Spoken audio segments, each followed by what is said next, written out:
पापा जी, अगर यही बात है तो मैं दीदी को बैठे बैठे खाना नहीं खिला पाऊंगी। एक ससुर का परिवार को जोड़े रखने का प्रशंसनीय फैसला। त्रिवेणी ने अपने दिल की बात कह दी थी, और कहे भी क्यों ना, क्योंकि मजबूरी थी।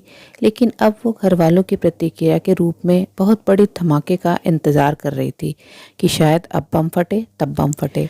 बहू बिल्कुल सही कह रही है। आखिर वो भी घर के सभी कामों के लिए अकेले पड़ जाती है। उसकी गोद में छोटा बच्चा है और उसकी जिम्मेदारी भी उसके कंधों पर है। अब या तो सुरभि अलग घर लेकर रहे और खुद कमाए और खुद खाए, या फिर अपनी भाभी के सभी कामों में आगे बढ़कर हाथ बटाए। तभी ससुर जी यानी केशव जी की आवाज़ सुनाई पड़ी। त्रिवेणी एक बार तो पापा जी की बात सुनकर एकदम चौंक पड़े। उसको अपने कानों पर विश्वास ही नहीं हुआ, क्योंकि कहाँ तो वो धमाके का इंतज़ार कर रही थी, लेकिन ये तो बिल्कुल उसके अनुमान के विपरीत था। लेकिन अगले पल फिर लगा कि हाँ, पापा जी शायद मेरी परिस्थितियों को समझने की कोशिश कर रहे हैं। लेकिन पापा, आप मेरे पापा होकर ऐसा कैसे बोल रहे हैं? मैं अलग घर लेकर रहूं और खुद कमाऊं और खुद खाऊं। सुरभि ने केशव जी की बात सुनकर अचकचाकर पूछा। सुरभि, तुमको तो शर्म नहीं आती है कि त्रिवेणी इतनी छोटी सी बच्ची को गोद में लेकर सब काम करती है और तुम सामने बैठी देखा करती हो। लेकिन मुझको शर्म आती है। लेकिन अफसोस कि त्रिवेणी से पहले मैंने ही क्यों नहीं इस बारे में सोचा। हमको तो बिल्कुल भी समझ में नहीं आता कि पता नहीं कौन सी मिट्टी से बनी हो तुम। और रही बात पापा होने की, तो तुम शायद भूल रही हो कि अब मैं त्रिवेणी का भी पापा हूँ। अब उसकी सास तो रही नहीं, तो उसके विषय में भी मुझको ही सोचना पड़ेगा। अगर कल को तुम्हारे भाई ऐसा कुछ कहेंगे तो तुम्हारे मन में उनके लिए दरार पैदा हो जाएगी। इसलिए ये निर्णय मैं ले रहा हूँ। अब तुम्हारी इच्छा है कि तुम हम सब लोगों के साथ रहना चाहती हो या अलग किराए के घर में। केशव जी ने एकदम स्पष्ट शब्दों में अपनी बात अपनी बिटिया सुरभि को समझा दी। त्रिवेणी जब इस घर में ब्याह कर आई तो सास ससुर, पति तुषार और देवर सुमित के साथ साथ एक ब्याही ननद सुरभि भी साथ में रहती थी।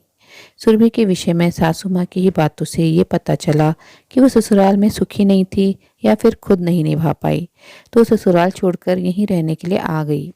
सुरभि के मम्मी पापा और भैया ने बहुत कोशिश की कि सुरभि ससुराल चली जाए, लेकिन वो टस से मस नहीं हुई, और ना ही दूसरी शादी के लिए।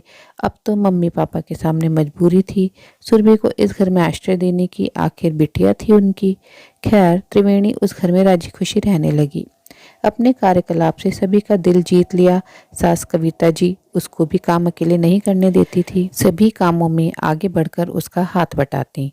लेकिन सुरभि को किसी भी काम से कोई मतलब नहीं था। आराम से खाती पीती और मौज करती।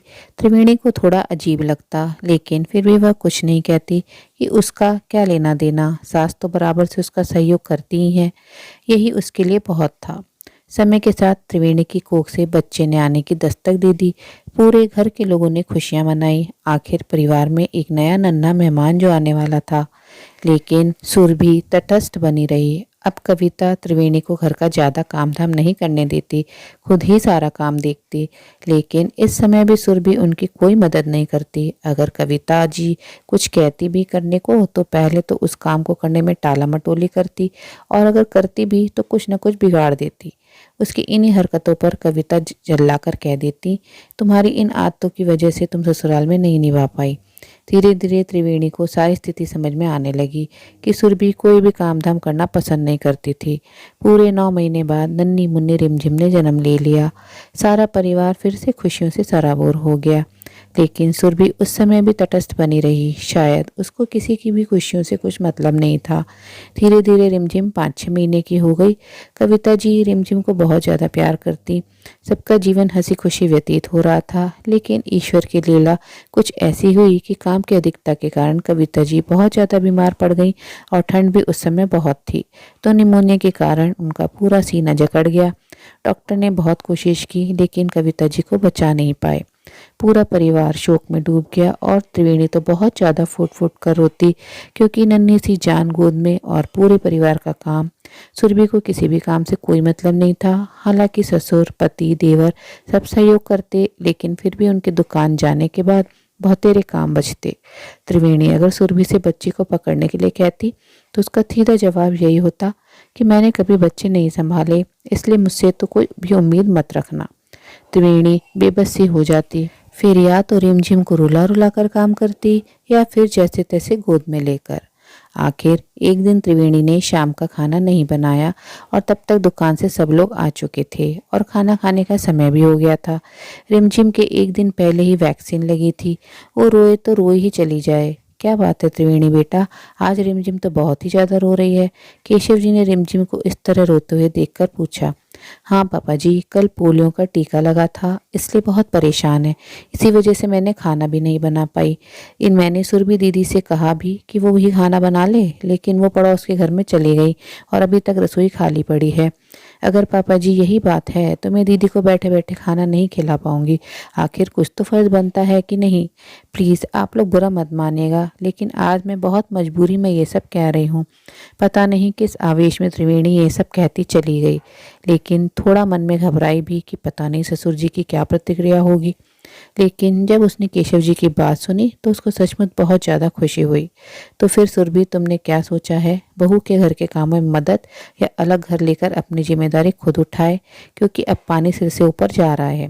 केशव जी ने बिल्कुल साफ साफ पूछा। अब तो अकेले घर में रहने और खुद कमाने खाने के नाम पर सुरभि डर गई। पापा, मैं भाभी के सभी कामों में मदद करवाऊंगी, लेकिन अकेले नहीं रह सकती। अब तो सुरभि रुहासी हो आई और अब तो मरता क्या ना करता। मजबूरी में ही सही, लेकिन सुरभि को बदलना ही पड़ा, वरना अलग रहने का विकल्प भी खुला हुआ था। धीरे धीरे सुरभि त्रिवेणी के सभी कामों में मदद करवाने लगी। कभी कभी रिमझिम को भी संभाल लेती और त्रिवेणी को भी। इस तरह सुरभि का बदलाव अब अच्छा लगने लगा। आशा है कहानी ज़रूर पसंद आई होगी। अपने विचार कमेंट बॉक्स में ज़रूर साझा करें। ऐसे नैतिक परिवर्तनशील विचारों को अपने मित्रों और प्रियजनों के साथ भी शेयर ज़रूर करें। आपसे अनुरोध है, अगर आप चैनल पर नए हैं तो ऐसी ही नई नई शिक्षाप्रद मनोरंजक कहानियाँ सुनते रहने के लिए चैनल को सब्सक्राइब ज़रूर करें। कहानी अंत तक सुनने के लिए आप सभी का दिल से बहुत बहुत धन्यवाद। तो फिर मिलते हैं मेरी अगली कहानी में। तब तक के लिए आप लोग अपना ध्यान रखिए, स्वस्थ रहिए और ऐसे ही कहानियाँ सुनते रहिए।